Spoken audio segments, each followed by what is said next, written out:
नमस्कार। फाइटर समाचार में आपका स्वागत है। पेश आज 3 दिसंबर सुबह 6 बजे राजस्थान की खास खबरें।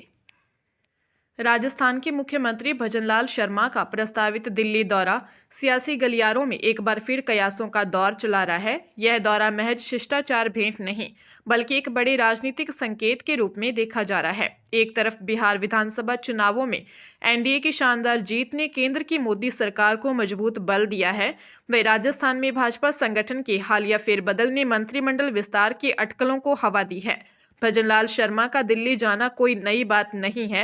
पिछले 2 सालों में वे कई बार राष्ट्रीय राजधानी का रुख कर चुके हैं, कभी जेपी नड्डा से संगठनात्मक चर्चा के लिए तो कभी पीएम मोदी से विकास योजनाओं पर सलाह के लिए। लेकिन हर बार इन दौरों के बाद सियासी हलचल तेज हो जाती है। सूत्र बताते हैं कि यह दौरा भी इसी कड़ी का हिस्सा हो सकता है। भाजपा हाईकमान ने शर्मा को मंत्रिमंडल फेरबदल में फ्री हैंड दिया है। भीलवाड़ा में घर में घुसकर नाबालिग से रेप के दरिंदे कमलेश पुत्र सत्यनारायण ढोली को कोर्ट ने न्यायाधीश अर्चना मिश्रा ने 20 साल के कठोर कारावास की सजा सुनाई है। साथ ही 55,000 रुपये के जुर्माने से भी दंडित किया है। सुनवाई के दौरान पोक्सो कोर्ट में अभियोजन पक्ष की ओर से 18 गवाह और 21 डॉक्यूमेंट पेश किए गए थे, जिसके बाद कोर्ट ने आरोपी को दोषी माना।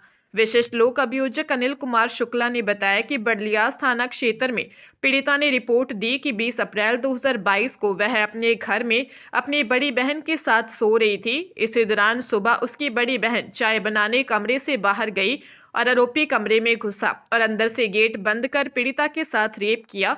पीड़िता की आवाज सुनकर उसकी बड़ी बहन मौके पर पहुंची और आरोपी को पकड़कर पुलिस को सुपुर्द किया। पुलिस ने जांच के बाद रेप और पोक्सो की धाराओं में मामला दर्ज कर कोर्ट में आरोप पत्र पेश किया। उच्च माध्यमिक विद्यालयों में पढ़ने वाले छात्र छात्राओं को अर्धवार्षिक परीक्षा के बाद प्रिंसिपल मिल जाएंगे।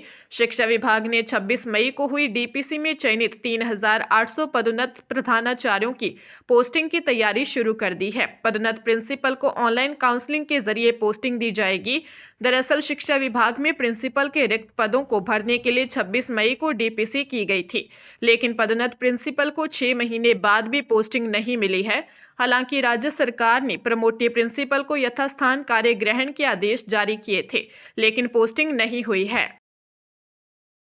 राजस्थान हाईकोर्ट ने भरण पोषण की बकाया राशि वसूलने के लिए पति की कृषि भूमि के साथ आवासीय मकान को भी कुर्क कर नीलाम करने के फैमिली कोर्ट के आदेश को रद्द कर दिया। खास बात यह है कि जिस घर की नीलामी का निर्देश दिया गया था, उसी में याचिकाकर्ता पत्नी आरके कॉलोनी निवासी उर्मिला और उसके बच्चे फिलहाल रह रहे हैं। उनका तर्क था कि इस मकान में वह खुद और बच्चे रहते हैं, इसलिए बिना उसकी हिस्सेदारी और रहन सहन के अधिकार पर विचार किए सीधे नीलामी का आदेश देना न्याय संगत नहीं है। जस्टिस मुकेश राज पुरोहित की एकल पीठ ने मामला दोबारा सुनवाई के लिए भीलवाड़ा की फैमिली कोर्ट को भेज दिया और कहा कि पत्नी द्वारा घर खरीदने में किए आर्थिक योगदान और उसमें उसके व बच्चों के रहने के तथ्य को नजरअंदाज नहीं किया जा सकता। फैमिली कोर्ट सभी तथ्यों पर देखकर पुनर्विचार करे।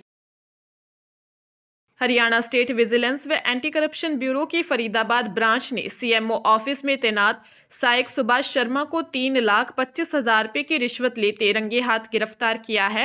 रिश्वत की यह राशि आरोपी के पिट्ठू बैग से बरामद की गई है। यह राशि डायग्नोस्टिक सेंटर की एनओसी के लिए ली जा रही थी। शुरुआत में 5 लाख रुपए मांगे गए, लेकिन 3.25 लाख रुपए में सौदा तय किया गया। इसके बाद शिकायतकर्ता ने फरीदाबाद ब्रांच को इसकी जानकारी ली। टीम ने सुभाष शर्मा को पकड़ने के लिए जाल बिछाया और रिश्वत लेते हुए रंगे हाथ गिरफ्तार कर लिया। उसके खिलाफ भ्रष्टाचार निवारण अधिनियम की धारा 7 के तहत राज्य सतर्कता ब्यूरो के थाना में एफआईआर दर्ज की है। फिलहाल आरोपी को न्यायिक हिरासत में भेज दिया गया है। अजमेर के सिविल लाइन थाना क्षेत्र में दिन दिहाड़े बुजुर्ग महिला से ठगी का मामला सामने आया है। 2 बदमाशों ने घर के बाहर खड़ी बुजुर्ग महिला को क्राइम ब्रांच का अधिकारी बताकर झांसे में लिया। 4 डायमंड 1 सिल्वर की चूड़ी लेकर भाग गए। बदमाश महिला को हाथ में नकली चूड़ियां थमाकर चले गए। मामले में महिला के बहू ने सिविल लाइन थाने में मुकदमा दर्ज करवाया है। एसआई गिरिराज ने बताया कि सिविल लाइंस क्षेत्र निवासी 60 वर्षीय राज राठी मंदिर में आकर अपने घर पहुंची थी। तभी घर के बाहर बाइक पर 2 बदमाश पहुंचे और दोनों ने महिला को क्राइम ब्रांच का अधिकारी बताकर कहा कि उन्होंने जो चूड़ियां पहन रखी हैं व नकली चूड़ियां हैं। इसके साथ ही महिला को पूरी तरीके से झांसे में लिया, 4 डायमंड और 1 सिल्वर की चूड़ी उतरवा कर फरार हो गए। पुलिस मामले की जांच में जुटी है। पंजाब के अमृतसर में पंजाब रोडवेज, पनबस और पीआरटीसी के कॉन्ट्रैक्ट वर्करों की हड़ताल 5वें दिन मंगलवार को भी जारी रही। शहर की सड़कों पर सरकारी बसें लगभग गायब रही और इसका सबसे बड़ा बोझ आम जनता, खासकर महिलाओं और बुजुर्गों पर पड़ा। हड़ताल के कारण लोगों को रोजमर्रा के सफर में भारी असुविधा हो रही है। वहीं पंजाब रोडवेज वर्कर्स यूनियन के जनरल सेक्रेटरी जुगराज सिंह ने स्पष्ट किया कि कर्मचारियों को अपने नेताओं से आदेश मिला है। उन्होंने कहा, जब तक गिरफ्तार हुए कर्मचारी पूरी तरह से नहीं छोड़े जाते, हड़ताल जारी रहेगी। रिहाई के बाद ही अगला कोई निर्णय लिया जाएगा। पंजाब रोडवेज, पनबस और पीआरटीसी कर्मचारियों की हड़ताल उनकी मूल मांगों को लेकर शुरू हुई थी। फिलहाल अमृतसर के बस स्टैंड, सड़कों और प्रमुख रूटों पर स्थिति तनावपूर्ण बनी हुई है। डीग जिले की सीकरी पुलिस ने सस्ते लैपटॉप बेचने का झांसा देकर ठगी करने वाले गिरोह का भंडा फोड़कर 8 साइबर ठगों भोजपुर निवासी मिंटू सिंह, गबड़ियाबास निवासी अब्बू सलीम, सिहावली निवासी मोहिन, मुबारिक, तौफीक और झेंझपुरी निवासी फकरुद्दीन को गिरफ्तार किया है, जिनमें 2 नाबालिग शामिल हैं। थानाधिकारी मुकेश चेची ने बताया कि साइबर सेल से एएसआई जगदीश यादव को साइबर हेल्पलाइन नंबर 1930 पर मिली शिकायत के आधार पर मोबाइल नंबर की लोकेशन पटवन बिहार को जाने वाली सड़क के आसपास मिली। सूचना पर पुलिस दल मौके पर पहुंचा। वहां मौके पर 8 लड़के बैठकर साइबर ठगी कर रहे थे। पुलिस को देखकर भागने लगे, लेकिन घेराबंदी कर सभी को पकड़ लिया गया। आरोपियों ने बताया कि वे लोगों को ऑनलाइन सस्ते लैपटॉप, बाइक और स्कूटी बेचने का झांसा देकर ठगते हैं। डूंगरपुर की 84 थाना पुलिस ने सांसरपुर गांव में 5 दिन पहले एक 55 साल के बुजुर्ग की हत्या के आरोपी मां और उसके बेटे को गिरफ्तार कर लिया है, जबकि एक नाबालिग को डिटेन कर लिया है। हत्या की वारदात आरोपी पक्ष की एक लड़की को भगाकर ले जाने के विवाद में हुई थी। फिलहाल पुलिस आरोपियों से पूछताछ कर रही है। 84 थाना अधिकारी रमेश कटारा ने बताया कि हत्या की वारदात हरवणी सांसरपुर गांव में 26 नवंबर को हुई थी। 55 वर्षीय जीवा रौत की 20 वर्षीय आरोपी लक्ष्मण रौत, मां तारा देवी समेत अन्य लोगों ने मिलकर हत्या कर दी थी। इसके बाद 60 घंटे से ज्यादा समय तक शव पड़ा रहा। वहीं पुलिस ने मामले में हत्या का केस दर्ज करते हुए जांच शुरू कर दी। पुलिस ने हत्या की आरोपी महिला 48 वर्षीय तारा देवी रौत और 20 वर्षीय बेटे लक्ष्मण रौत को गिरफ्तार कर लिया है।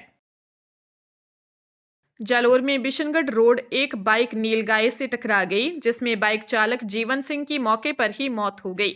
वहीं बाइक पर सवार अन्य 2 बच्चे गंभीर घायल हो गए, जिनको इलाज के लिए रेफर किया। सूचना पर पहुंची पुलिस मामले की जांच कर रही है।